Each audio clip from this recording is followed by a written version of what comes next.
Anak yang soleh itu anak yang tahu kalau dia seorang laki-laki nanti, secantik apapun istrinya, selucu apapun anak-anaknya, sebanyak apapun harta yang dia miliki, sehebat apapun dia di mata anak buahnya, demi Allah, orang tua tidak pernah menjadi nomor 2 dalam hidup.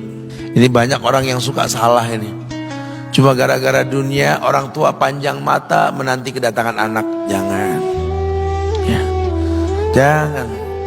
Anak yang soleh tahu sekali, sampai kapanpun ibumu, ayahmu, sampai kapanpun. Dunia nggak membuat dia lupa ada berkah keramat dunia hidup di atas muka bumi ini. Dia nggak repot datang ke makam-makam para wali. Orang tua nomor 1 yang dia temui. Ini orang hebat. Ini banyak di antara kita, makam-makam didatengin, di mana saja didatengin, ngalap berkah. Orang tua panjang mata, berlinang air mata menanti, mana anakku? Mana pohon yang pernah kutanam?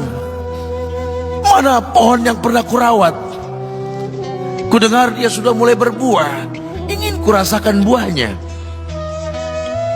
Berani mengeluarkan dana jutaan untuk hal-hal yang gak disyariatkan. Ini orang tua panjang mata. Rela ndak rela, orang tua kita akan mendengar dan melihat. Ma, aku pengen nikah, aku pengen berkeluarga, Ma. Ya orang tua ya seneng lah.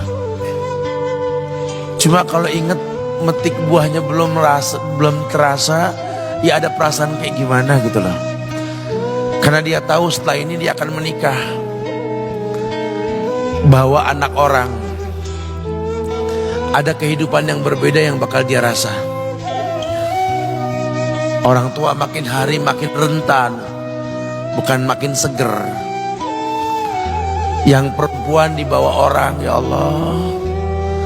Baru kemarin perasaan mainin poni, ini anak perempuan kita, betul. Baru kemarin mainin kepangan rambutnya, ya Allah. Ya Allah, baru kemarin perasaan saya titah dia, titah, ya Allah. Belajar jalan, bisa berlari bawa sesuatu, coret-coret tembok, aduh Masya Allah. Sekarang udah gede, dibawa orang, ya Allah, Masya Allah. Yang laki dekat sama mamahnya. Baru kemarin tangan mungilnya kita tuntun, kalau kelepas dia nangis, betul. Sekarang tangannya keker besar, tangan ibunya keriput, betul. Mau nangkep tangan anak pun sudah mulai susah. Membawa anak orang datang dengan gagah, cium tangan, cipika-cipiki, udah. Ma, kita jalan dulu, Ma ya. Udah Mama, udah. Digandeng tangan kekasihnya, dirangkul pundaknya. Ini anak laki ndak tahu ibunya kayak diiris-iris jantungnya. Dia lihat tangannya yang keriput, ya Allah. Udah berapa lama tangan ini nggak dibawa sama anak ini? Udah berapa lama tangan ini nggak digandeng sama anak saya? Kita merasa bangga akur merangkul istri kita, ibu kita ngelihat pundaknya. Udah berapa lama pundak ini gak dirangkul seperti itu, ya Allah. Dulu aku berdandan secantik-cantiknya, ku dandankan anaknya, ku bawa di hadapan kawan-kawanku bangga. Lihat anakku. Tapi dia gak pernah berdandan rapi membawa aku ke hadapan teman-temannya. Lihatlah ibuku. Ibunya sudah kebayang, ya Allah, ini anak bakal minta nikah sebentar lagi. Yang wajar kalau orang nanam pohon pengen metik buah, wajar. Ini buah belum terasa, pohon sudah mau dibawa, kebayang tidak? Ya Allah. Mulai dia kebayang. Sehingga rasa-rasa seperti ini menjadi tumpukan rasa di hati orang tua kita, yang nanti pada akhirnya dia pun bakal kembali ke hadirat Allah, kita pun bakal kembali ke Allah, betul? Sementara yang namanya kemuliaan datang dengan cara sabab yang benar. Ridallah fi ridal walidain wa sukhtullah fi sukhtil walidain. Ridanya Allah ada di ridho orang tua, murkanya pun sama. Karena semua ibadah yang dia lakukan berujung pada surga.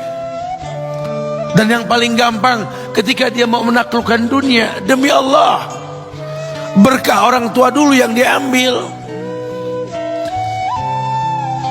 Ini dirasa oleh orang mulia yang Nabi katakan, innahu min ahlis sama, innahu min ahlis sama. Manhu?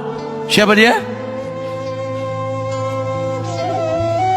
Sahabat, manusia yang pernah hidup zaman sahabat tapi nggak ketemu Rasul, yang bernama Uwais Al-Qarni, pemuda miskin pengembala kambing di negeri Yaman.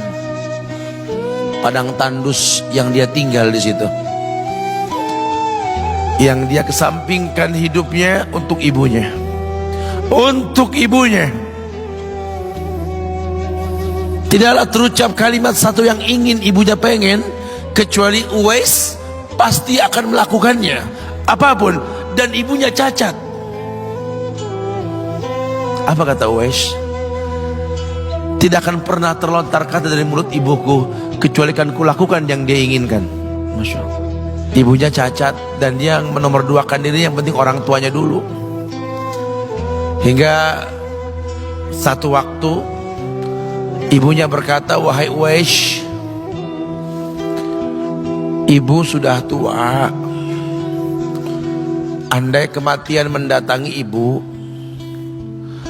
ada beberapa keinginan yang ibu pengen merasakan keinginan tersebut. Mungkin enggak ya? Apa Bu? Katakan. Ibu pengen haji. Bengong, Wais, ya Allah Bu, ini Yaman, Hadramaut, yang sekarang saja pesawat itu bisa 3 jam menuju Saudi itu, 2 jam lebih lah menuju Saudi. Ini lebih jauh lagi, kebayang berapa ratus kilo, berapa ribu kilo, nggak tahu. Ya baiklah ibu, kata Uwais, aku tidak pernah menolak permintaan ibuku, tapi kali ini aku tidak bisa menjawab karena mikir gimana caranya ini. Apalagi dia seorang pemuda yang punya penyakit sopak, ada tanda-tanda putih di bagian badan itu kayak pano besar gitu tuh. Udahlah, terserah gimana nantilah. Yang penting ini nomor 1 dalam hidup ini. Dia beli seekor anak sapi, digendong tiap hari itu sapi sama si Uwais menuju puncak gunung. Turun lagi, gendong ke atas, turun lagi tiap hari. Sampai orang bilang, Uwais gila no. Orang sapi dipiara, dia digendong tiap hari naik gunung yang tinggi. Sampai nggak berasa, dikatakan 8 bulan dia lakukan itu. Sehingga terbentuklah fisiknya yang bagus karena olahraga tiap hari bawa itu sapi. Dan sapi itu makin berat, dalam hikayat dikatakan sampai di atas 100 kilo itu sapi.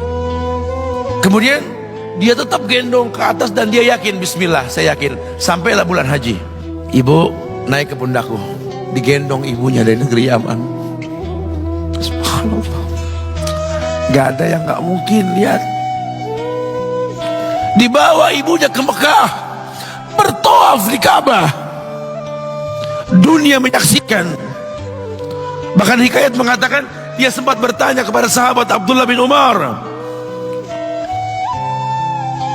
aku telah menggendong ibuku dari negeri Yaman menuju Mekah, bertawaf di Ka'bah ini, sudahkah aku membayar jasa ibuku? Apa kata sahabat Abdullah bin Umar? Bahkan satu hentakan napas pun ketika melahirkanmu belum terbayar. Bahkan satu hentakan napas pun ketika melahirkanmu belum terbayar. Dia selesaikan tawafnya, dia selesaikan tawafnya. Selesai tawaf, dibawa ibunya ke makom Ibrahim untuk sholat 2 rakaat. Selesai sholat, dia angkat tangan, dia berdoa kepada Allah, ya Allah, ampunkanlah ibuku ya Allah. Ampunkan ibuku ya Allah. Masukkanlah dia ke sorgamu ya Allah. Masukkan dia ke sorgamu ya Allah. Ibunya berbisik, Uwais, sudahlah, mintalah pada Tuhanmu ampunan untuk dirimu dan sorga untukmu. Wallahi wahai ibu, Allah ampunkan kamu, Allah masukkan kamu ke sorga, cukup untukku, ridhomu yang kubutuhkan wahai ibu. Lihat, manusia saleh, hasil doa Rabbi habli minas solihin. Lihat, makanya ketika Nabi mengatakan innahu min ahli sama, ini manusia penghuni langit, Umar, Ali, temui Uwais.